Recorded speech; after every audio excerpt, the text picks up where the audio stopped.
Bonjour à tous, pas d'épisode cette semaine, mais je vais vous faire un petit point d'infos. Oui, d'infos, pas que de promo. C'est-à-dire, je vais vous donner des petites informations, je vais partager des petites choses avec vous. Évidemment, je vais parler du spectacle, le spectacle Réponse de mec, Réponse de meuf, que je fais avec mon camarade Conny du podcast, qui va se dérouler à partir de ce samedi, à partir de samedi 13 janvier, à la Divine Comédie, aux 2 rue Saulnier, dans Paris, au métro Grand Boulevard. C'est le samedi à 18h, et je vous invite vraiment à venir. C'est un super spectacle, c'est super interactif, c'est très enrichissant humainement, et en plus c'est marrant, on rigole pendant 1 heure, on dit plein de choses, en fait on se dit plein de choses. Voilà, c'est un spectacle qui est, j'ai vraiment du mal à trouver les mots pour le définir parce que c'est assez novateur ce qu'on a fait, donc ça n'existe pas vraiment, et en même temps le ressenti de la salle à la sortie, c'est difficile pour moi de le partager. C'est moi, ce que je reçois, c'est que je reçois des sourires, des gens qui ont dans les yeux cette espèce de joie d'avoir pu partager, d'avoir pu être écouté, d'avoir pu être entendu, que ce soit des hommes ou des femmes. Et ça, je trouve que ça n'a pas de prix dans cette société où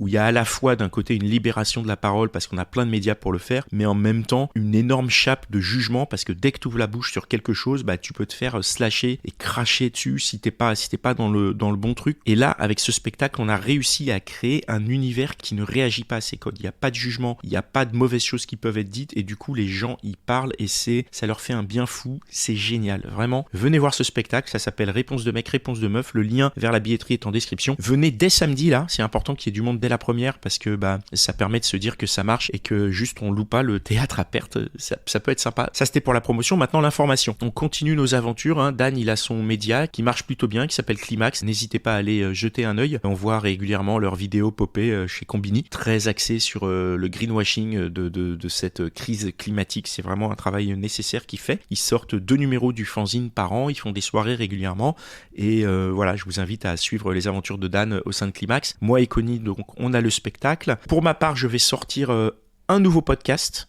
Je sors un nouveau podcast qui parle de sexe. Normalement, je fais l'upload aujourd'hui, donc il devrait être dispo sur les applis de podcast aujourd'hui, demain, après-demain. Il y aura la bande-annonce prête et vous pourrez vous abonner au canal. Voilà, je sais jamais si ça va assez vite parce qu'avec le distributeur, des fois, ça rame un peu. Donc, nouveau podcast qui va s'appeler Pause Sexo, que je fais en collaboration avec une sexologue qui s'appelle le Dr Céline Cos, que j'ai rencontré via Réponse de mec, Réponse de meuf. On a plutôt bien accroché, donc on a décidé de créer un podcast dans lequel on parle de sexe, pardon.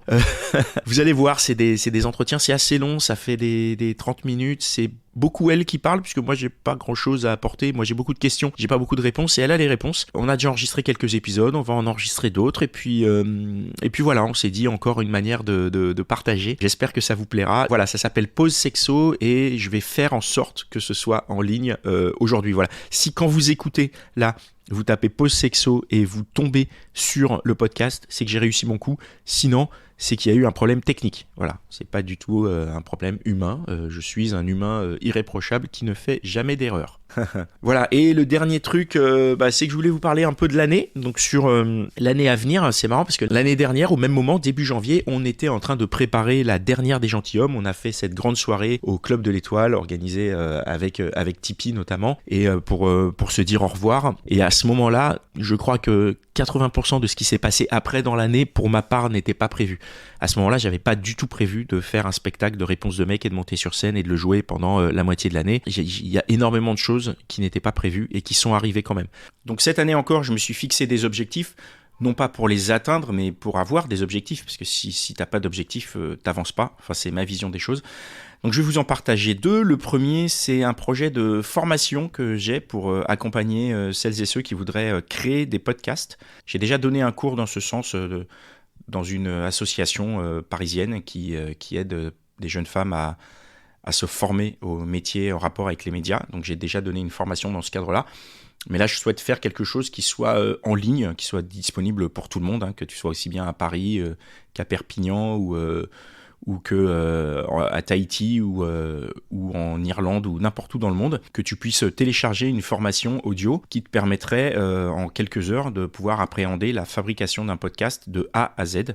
C'est-à-dire que vraiment, tu payes la formation, tu la télécharges et dans la foulée, tu as tous les éléments pour pouvoir créer, produire, distribuer, diffuser ton podcast. Je sais pas si j'y arriverai parce que j'ai pas la fibre commerciale, mais j'ai ce savoir-faire de pouvoir transmettre et surtout la compétence, puisque je peux le démontrer par l'exemple et non pas de la théorie, puisque j'ai regardé un peu les formations qui se faisaient, et il y a pas mal de formations qui se font par des gens qui font des formations, donc qui concrètement ils appliquent ça à n'importe qui, et je trouve pas ça très pertinent, et moi je pense qu'il y a moyen de faire un truc pas trop cher et très simple et très adapté. Dites-moi ce que vous en pensez, si jamais ça peut vous brancher, si jamais je suis complètement hors sujet, si jamais vous en avez rien à foutre, ou si jamais au contraire ça peut vous brancher et vous pouvez vous dire ah putain ouais j'aimerais bien. Et le deuxième projet, c'est un projet de livre que j'ai autour d'un sujet qui est abordé pendant le podcast. C'est une thématique qui touche tout le monde, donc je vois passer beaucoup d'articles en ce moment dans les journaux et duquel j'ai envie de parler. Donc je sais pas si j'arriverai à faire un livre complet, parce que j'ai une idée qui est extensible. C'est-à-dire que soit je la fais en petit format et c'est un truc qui est relativement simple et ça je sais que je peux le faire et que ça peut être prêt pour la rentrée et c'est cool. Soit je fais un truc un petit peu plus poussé mais qui va me demander un peu plus de travail, un peu plus de recherche, parce que je suis pas le mec le plus intelligent de la Terre en ce qui concerne l'écriture de bouquins. Donc c'est pas dit que j'ai les compétences réelles pour le faire, et c'est pas dit que j'ai l'énergie et le temps de fournir la charge de travail nécessaire pour que le produit final soit correct. Donc si jamais ces conditions sont réunies, oui, il y aura un projet de livre qui deviendra une réalité à la fin de l'année, et je vous en dirai plus à ce moment-là. Sinon, il y aura un plus petit projet qui est tout aussi bien, qui est vraiment l'idée originale. En fait, c'est mon idée originale, c'était un petit truc sympa que je voulais faire. Je me dis ça va plaire, ça va marcher, ça va plaire, et je pense qu'il y a des gens qui seront ravis d'avoir cet objet entre les mains, ou ce PDF entre les mains, pour ceux qui lisent des PDF ou qui lisent sur des liseuses. Mais voilà, je suis que au mois de janvier, donc les idées ont encore bien le temps d'évoluer.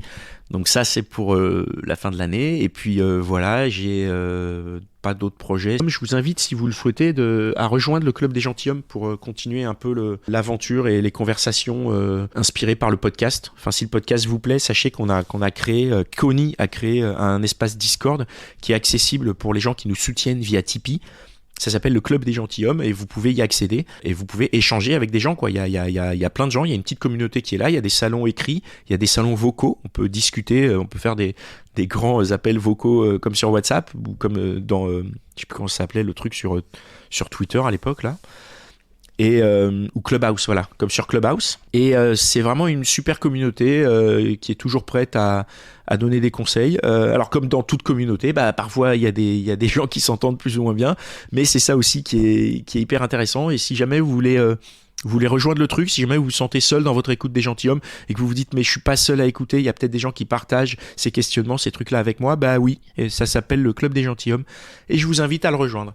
Voilà, je constate, vu le timing, que j'ai été bien bavard en ce jeudi matin. C'est probablement que ça me fait très plaisir de vous parler. Ça me fait très plaisir parce que je vois que vous êtes toujours à l'écoute de nos épisodes, que c'est des rediffusions, que vous êtes toujours nombreux à découvrir à nouveau ce podcast. Ça me fait très plaisir, c'est vraiment très touchant de voir que cette démarche qu'on a eue il y a un paquet d'années maintenant, elle touche toujours des gens aujourd'hui.